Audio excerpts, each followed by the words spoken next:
I want you to look at this. This is a real Zillow listing.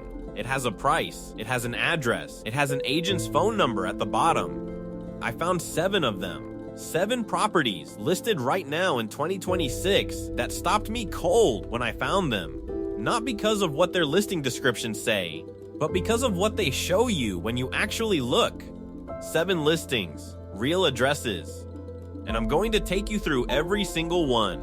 Listing 1, 715 7th Street, Fairbury, Nebraska. We are starting with the listing that of all 7 today is the hardest to fully explain by price alone. 715 7th Street, Fairbury, Nebraska. 3 bedrooms, sold for $35,000. Now I want to place this in context before we look at the photos, because context is everything with a listing like this. Fairbury, Nebraska sits in Jefferson County, southeastern Nebraska, flat agricultural land on the route of the old Oregon Trail. The town has a population of approximately 3,800 people. The median home price on 7th Street specifically, according to public property data, is $38,962. So $35,000 for a 3-bedroom house on 7th Street in Fairbury is not anomalous. It is, by the numbers, almost exactly what this neighborhood is worth. And that is what I want you to sit with. $38,962. That is the average on a street of homes built primarily between 1890 and the 1930s. Solid construction, built by families who came through on the Oregon Trail and planted roots. Houses that were intended to last generations. Look at this building. Look at what 7th Street looks like in Fairbury, Nebraska in 2026. These houses were built when this part of the country was full of life. When Jefferson County had more people than it does today, when the Oregon Trail still had cultural memory attached to it. And now, the average house on this street sells for $38,962. That number is not a price. That number is the accumulated weight of a century of economic change pressing down on this single zip code. $35,000 for a 3-bedroom house in Fairbury, Nebraska. Someone bought this. They own a home now on the old Oregon Trail, on a street where the average is $38,962. And the listing had nothing else to say about it. Listing 2, 55 S Pine Street, Alma, Colorado. This next listing begins with a number, 10,578 feet. That is the elevation of Alma, Colorado, the highest incorporated municipality in North America, at nearly 2 miles above sea level in the Mosquito Range of the Rocky Mountains, surrounded by the remnants of a gold rush that ended over a century ago. This building stands. 55 South Pine Street, Alma, Colorado. 6 bedrooms, 2,444 square feet, built in 1860. This building has been standing at 10,578 feet above sea level since Abraham Lincoln was elected president. Since before the Civil War, it is known as the Spring House, named for the natural spring on the property, and it was the home and former hotel of James Moynihan, the founding father of Alma, Colorado. The listing description opens with 4 words, and those 4 words are the most honest thing any listing agent has ever written. If these walls could talk. If these walls could talk. The building was worked on. The listing's word is stabilize, not restore, not renovate, stabilize. Meaning before any work could be done on it, the structure itself needed intervention just to remain standing at 10,578 feet.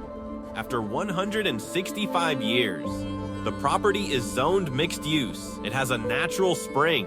6 bedrooms that were formerly hotel rooms, rooms that housed gold prospectors, miners, trail travelers, and the people who came to this altitude chasing something and sometimes found it and sometimes didn't. The listing says, no heating system. The note about propane being available is the listing's way of saying you'll need to solve that problem yourself. No heating. In Alma, Colorado. At nearly 2 miles above sea level, in a building built in 1860, look at what surrounds this building. The Mosquito Range. The sky at altitude, that specific blue that only exists above 10,000 feet. The remnants of a town that boomed and nearly became a ghost town and chose somehow to survive. Alma today has approximately 270 residents. It is still incorporated. It is still the highest town in North America. The spring house sold in October 2022 for $295,000. Someone is now the steward of the founding fathers' home at 10,578 feet. In a building that needed to be stabilized before it could be shown. The listing said, if these walls could talk, I think about what they would say. A building that has been breathing this mountain air since 1860, that has watched everything that happened in this valley across 165 years. What would it say? Listing 3705 N Main Street, Monticello, Arkansas. This next listing has a number I want you to pay attention to. Last sold, $438,000. Current Zestimate, $176,100. For those who don't know, a Zestimate is Zillow's automated valuation of what a property is currently worth. It uses publicly available data, comparable sales, and market conditions. This property sold for $438,000 in March 2024. Zillow currently estimates its value at $176,100. That is a $261,900 gap between what someone paid for this house 14 months ago and what the algorithm says it is worth today. 705 North Main Street, Monticello, Arkansas. Built in 1906. 5 bedrooms, 4 bathrooms, 6,500 square feet, 6,500 square feet, 5 bedrooms, 4 full bathrooms. Built in 1906, which means this building has been standing on North Main Street in Monticello for 120 years. Monticello is the county seat of Drew County in southeastern Arkansas, a small city in the Arkansas Delta region, the flat, fertile, historically significant land between the Mississippi River and the Arkansas River. One of the oldest continuously inhabited parts of the state, North Main Street in a southern county seat in 1906 was one of the most prestigious addresses you could have. The people who built homes of this scale on streets like this were the most prominent families in their communities. They built to last, they built to impress, they built to say something about who they were, and this building has lasted 120 years. 6,500 square feet of it. Someone paid $438,000 for it in March 2024, and Zillow says it is worth $176,100 today, a $261,900 difference. Now, there are legitimate explanations for gaps like this. The Zestimate is an estimate, not an appraisal. Monticello's market is small and comparables are limited. The buyer may have paid a premium that the local market can't sustain. All of those things may be true. What I keep returning to is this. Someone looked at this building, 6,500 square feet, built in 1906 on North Main Street in Monticello, Arkansas, and decided it was worth $438,000. And 14 months later, an algorithm that processes millions of data points says $176,100. A 120-year-old house on the most prominent street in its county seat, $261,900 in disagreement. I don't know who is right, but I find that gap, the space between $438,000 and $176,100, to be one of the most unsettling things I've looked at in a long time. Listing 4W Broadway, Gardner, Massachusetts. This next one sold for exactly $1 million. 4 West Broadway, Gardner, Massachusetts. Built in 1875. 9 bedrooms, 4 bathrooms, 6,988 square feet. Sold in September 2025 for $1 million. Let me walk you through what that means. Gardner, Massachusetts sits in Worcester County, north-central Massachusetts, in the hills of the Pioneer Valley region, a small industrial city of approximately 20,000 people. Known historically as the Chair City, Gardner was once the furniture manufacturing capital of New England, producing more chairs per capita than any city in the country in the 19th and early 20th centuries. In 1875, Gardner was a prosperous manufacturing city. A man who built a 6,988 square foot home on West Broadway in 1875, Gardner, was a man of considerable means, someone connected to the furniture industry, most likely, who wanted a home that reflected his position. 9 bedrooms, 4 bathrooms, across nearly 7,000 square feet, built 150 years ago. Let's think about what 9 bedrooms in 1875 Massachusetts means. It does not mean a family of 11. It means domestic staff, It means guest quarters for extended family. It means a household designed to function as a small institution, with different floors and wings serving different purposes, with a scale of daily life that has almost entirely disappeared from the American residential landscape. Look at the exterior of this building. 150 years on West Broadway. Gardner was different then. The city was at its industrial peak. West Broadway was one of the most desirable addresses in the county. The building that sold for $1 million in September 2025 has been here for all of it. The rise and fall of the furniture industry, the population peaks and the population decline. 150 years of Gardner, Massachusetts happening around it. $1 million in September 2025. 9 bedrooms, 4 bathrooms, 6,988 square feet. Built in 1875. Someone paid exactly $1 million for this. And it says something about what someone was willing to pay to own 150 years of Gardner history on West Broadway. I just can't tell you exactly what it says. Listing 52525 W400N, Crawfordsville, Indiana. This next listing is the one that took me the longest to process. Because when you look at the photos, you see a beautiful home, and then you read the listing description, and you realize what you're actually looking at. 2525 W400 North, Crawfordsville, Indiana. 4 bedrooms, 5 bathrooms, 5,652 square feet across 4 levels, including a basement. Built in 1906, on 2 acres in the Indiana countryside, listed at $830,000. The listing description opens with these words: "Step into history at this truly unique former break school, thoughtfully converted into a spacious single-family home." Former break school. Someone converted a school into a house. And I want to take you through what that conversion looks like, because the listing has documented it thoroughly.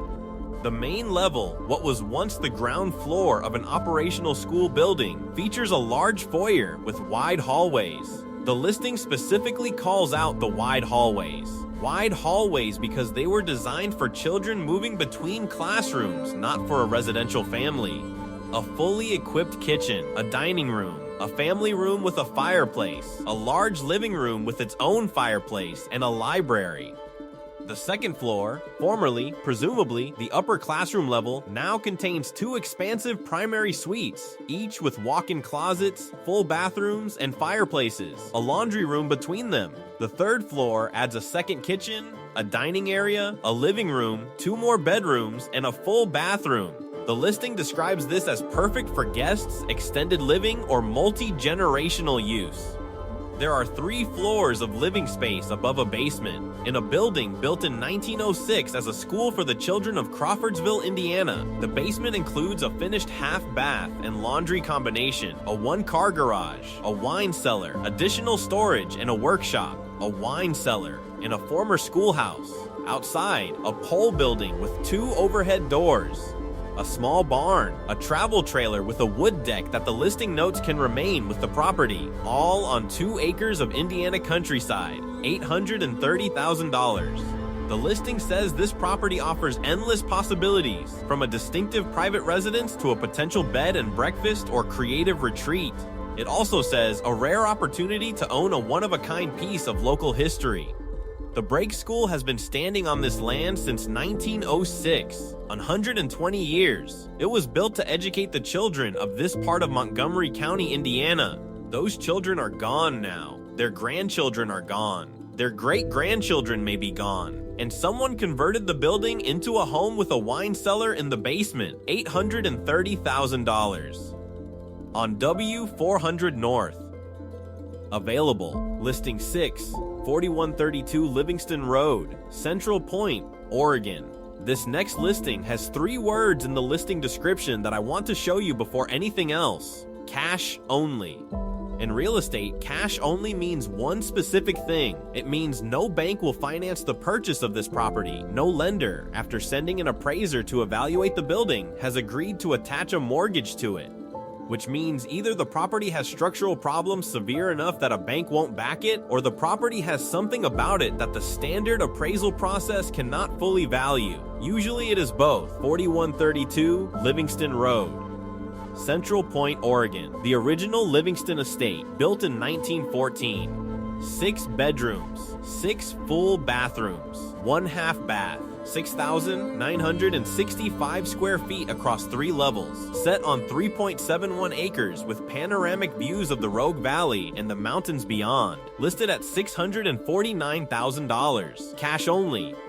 The listing description is worth reading in full because the agent was honest in a way that listing agents rarely are. A commanding entrance and covered front patio invite you in, where tall ceilings, original wood trim, and timeless character are found throughout. Enjoy a grand living room with fireplace insert and full wall wainscoting, formal dining, and a wide staircase that anchors the home. Many original elements remain, creating a rare opportunity to restore this estate to its former glory. And then, please note that time and weather have left their mark. Time and weather have left their mark. On a 1914 Oregon estate with 6 bedrooms and 6 bathrooms. That is now cash only. Look at what the listing photos reveal. The kitchen with its large island and original wood countertop, and this detail appears in multiple listing descriptions. A red oven. A red oven. In a 1914 Oregon estate. Someone at some point installed a red oven. The upper level has additional flexible space for hobbies, crafts, or storage, and an unfinished bathroom. The backyard has a pool and an attached deck, both in need of restoration, surrounded by mature trees and landscaping that the listing says is ready for vision and care. Vision and care. That is the language of a listing that has been honest about what it is selling you. 3.71 acres in the Rogue Valley, mountain views from multiple windows, 2 access roads, multiple outbuildings, a pool that needs restoration, an unfinished bathroom on the upper floor, time and weather leaving their mark, $649,000, cash only. The Livingston estate has been on Livingston Road since 1914, 111 years. The valley has changed around it, the mountains haven't. And the building itself, with its red oven and its unfinished bathroom and its pool and its panoramic views, waits for someone with cash and vision and care and enough time to address what 111 years of Mark leaving has done. Listing 7, 2970 Fairmount Boulevard, Cleveland Heights, Ohio. And now the one I saved for last, because everything else on today's list has a story that explains itself. A price that makes sense once you understand the context. A history that clarifies what you're seeing. This one does not fully explain itself. 2970 Fairmount Boulevard, Cleveland Heights, Ohio. Built in 1926. 4 bedrooms, 4 bathrooms. Currently listed at $1,995,000. $1,995,000 in Cleveland Heights, Ohio. I want to tell you about Fairmount Boulevard first, because Fairmount Boulevard is not a random street. It is one of the most architecturally significant residential addresses in Greater Cleveland, a boulevard lined with estates built during the 1910s, 20s, and 30s by the industrial families who made Cleveland one of the wealthiest cities in America during that era. Rockefeller Standard Oil money, Van Swearingen real estate money. The families who built Cleveland's golden age built their homes on streets like Fairmount Boulevard. This property was built in 1926, which places its construction right at the peak of Cleveland's wealth and ambition. The year the Van Swearingen brothers were building their model suburb of Shaker Heights. The year Cleveland was preparing to host the Republican National Convention. The year this city was 4th largest in America and growing. 4 bedrooms, 4 bathrooms, an undisclosed square footage, which is unusual for a nearly $2 million listing and is itself a data point worth noting. Zillow has 17 photos of this property and a 3D virtual tour available. The exterior, the architectural language of 1926 Cleveland Heights residential design, the specific vocabulary of materials, proportions, and detailing that architects working for wealthy clients used in this specific neighborhood in that specific decade. The interior spaces, the formal rooms, the scale of a house built for a family that expected to receive guests, to entertain, to project a specific image of success and permanence. The listing price of $1,995,000 puts this at the very top of the Cleveland Heights market, and it has been available on Fairmount Boulevard. Here is what I want to tell you about the 1926 Cleveland Heights estate class. The families that built these homes by the 1950s, most of them had left. The industrial economy that produced their wealth had started its long structural change. The population of Cleveland peaked in 1950 and has fallen every decade since. These buildings remained. The Fairmount Boulevard estates of 1926 are still standing. Some have been maintained with extraordinary care. Some have been divided into apartments. Some have cycled through ownership and used in ways their original builders never imagined. This one is listed at $1,995,000. 4 bedrooms, 4 bathrooms, built in 1926 on Fairmount Boulevard. The virtual tour is available on Zillow. I have gone through it. And when you move through the rooms of this building virtually on a screen in 2026, the year 1926 is present in every surface. The moldings, the proportions, the way the light moves through the windows. $1,995,000 still available, waiting.